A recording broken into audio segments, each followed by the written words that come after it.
I'm starting to like Tyreek Hill and all his comments. Really? If only because I know that they are making Nick Wright shudder.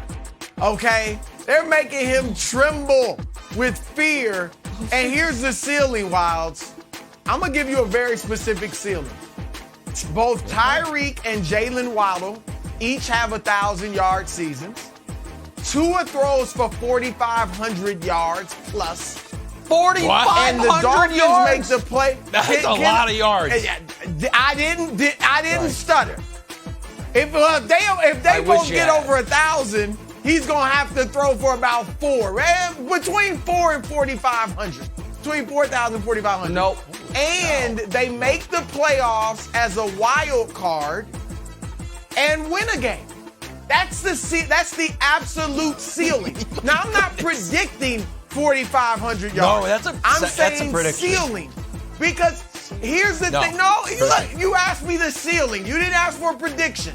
There's a ceiling and there's a floor. He'll probably be somewhere in there, closer to the ceiling. But that's the ceiling. And look, Nick, you got to admit this.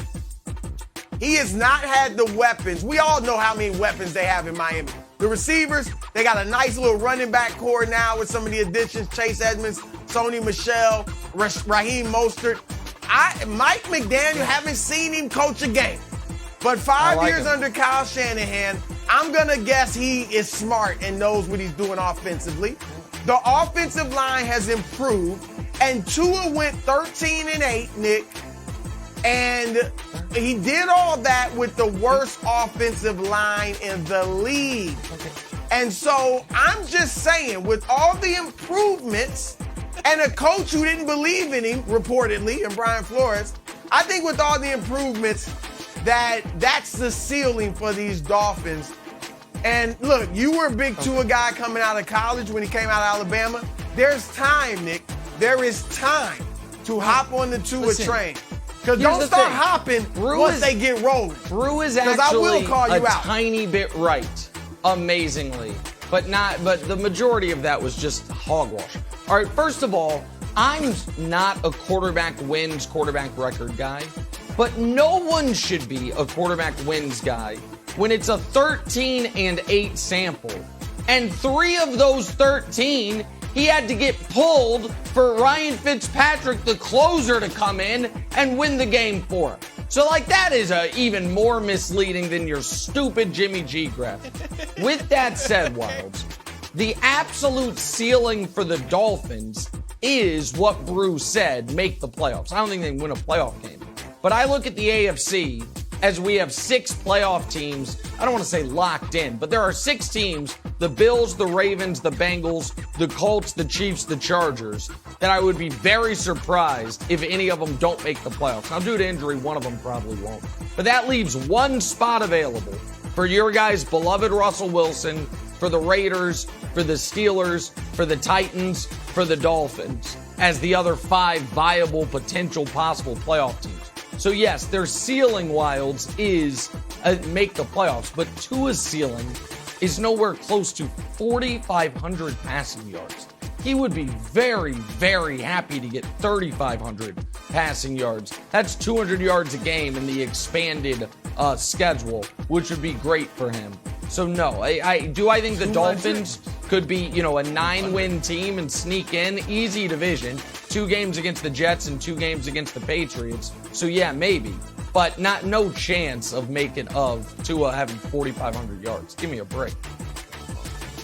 Keep working on those behind-the-back passes. You guys think you're locked into the playoffs with Russell Wilson and, Josh McDaniels and the Raiders. And my guy, Justin Herbert. Okay. Here's what I'm nervous about, Broussard, now that you've made yourself the Dolphins guy. And I know the question was, what's the ceiling?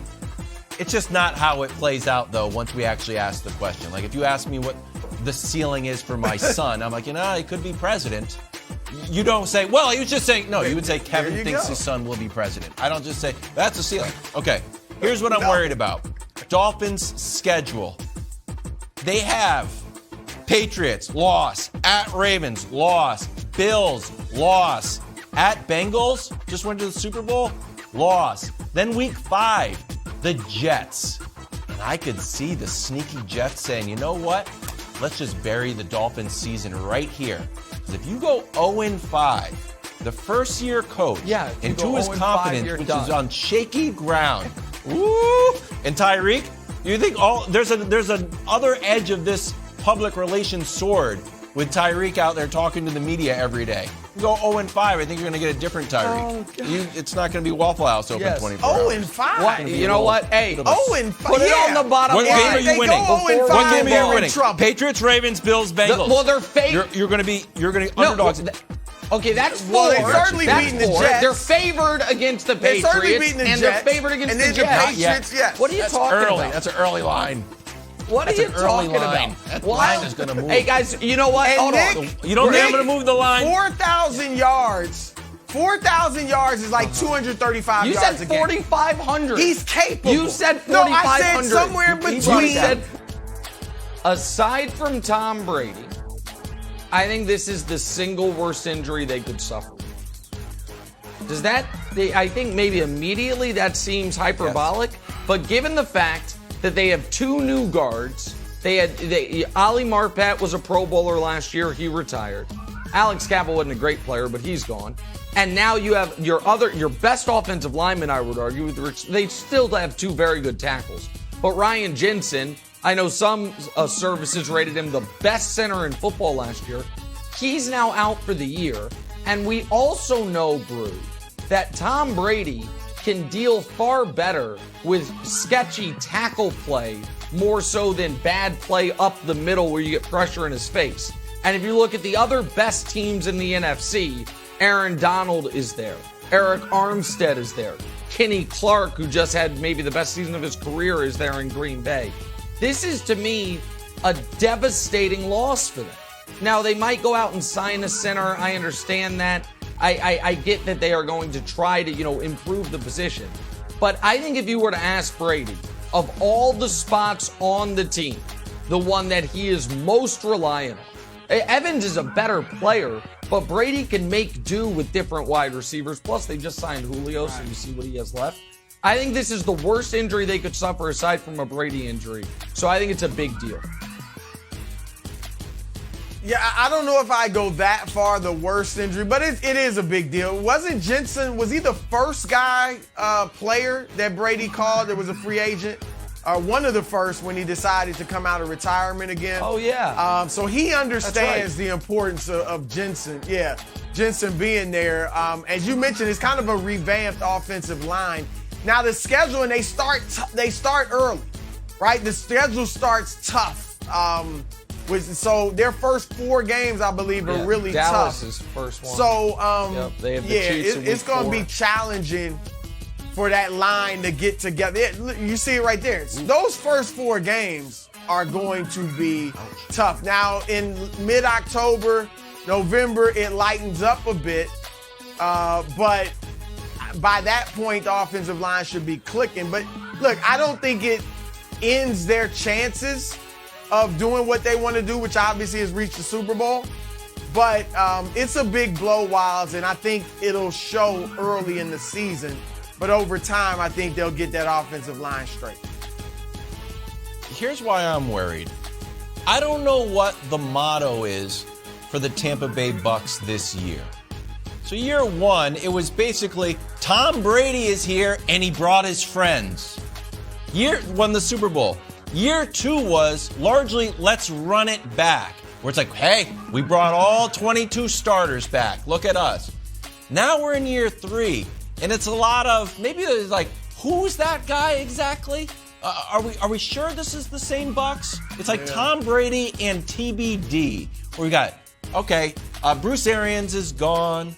Gronk is gone, although I think he's coming back. Ali Marpet's gone. Now Ryan Jensen's hurt. Now Antonio Brown is doing mediocre hip-hop shows. So, Nick, I would be worried.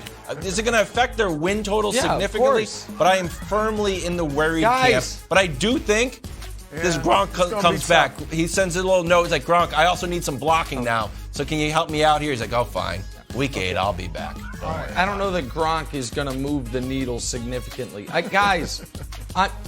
Tom Brady sham retired in order to leave this team before their center was done for the year. Guys, I'm not going to, the motto for the Bucs year, holding pattern until Brady can leave to go play somewhere else. That's the motto, and you guys can be high on them this year if you want. I will not be. Thanks for watching. Subscribe here to get the latest from the show. Also, be sure to check out more of the best clips from First Things First, or go watch a few segments from our other shows on FS1.